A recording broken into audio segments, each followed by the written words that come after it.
Welcome back. We're gonna do a giveaway, but first, some more big things. Did you know that comedian John Candy starred in a pilot for a TV show in the 80s that never aired, so nobody ever saw it? A BC TV show. I went to Campbell River and tracked down a copy of it on VHS. The idea for Breakaway Outdoors with Terry and the Tiger was that broadcaster Terry David Mulligan, TDM as he's known, and former Vancouver Canucks player Tiger Williams would interview people while out fishing for salmon. When I asked Terry about the concept for the show, he told me that they figured they'd get the best, most candid interviews while they were out there on the water, peacefully enjoying this great BC pastime. The pair were friends with John Candy, who was not only a big fellow, but he was also a huge global celebrity at the time. That's why I'm telling you this story in the Big Things in BC episode.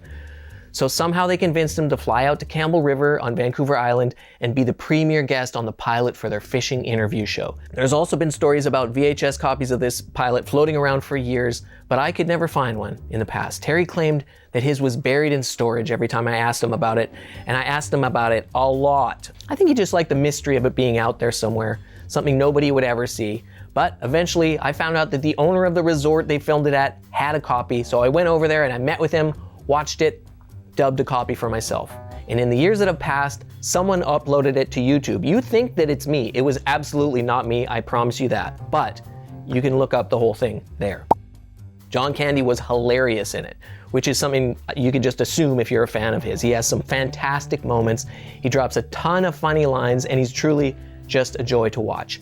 But I have to say, with advance apologies to TDM and Tiger Williams, this was one of the worst TV shows I have ever watched, and I'm sure they captured a ton of great interviews with John.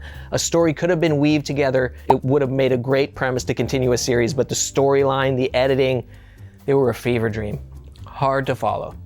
Sadly, it's no wonder it never got picked up, but what they did manage to put out there was a great story about the one that got away, as well as some stories that I can't tell on TV. Next time you're in Campbell River and you see a fisher who looks to be over 50 years old, maybe ask them about the time that John Candy came to town and partied with the locals. Those stories are legendary, and they're never gonna show up on YouTube. And now you know.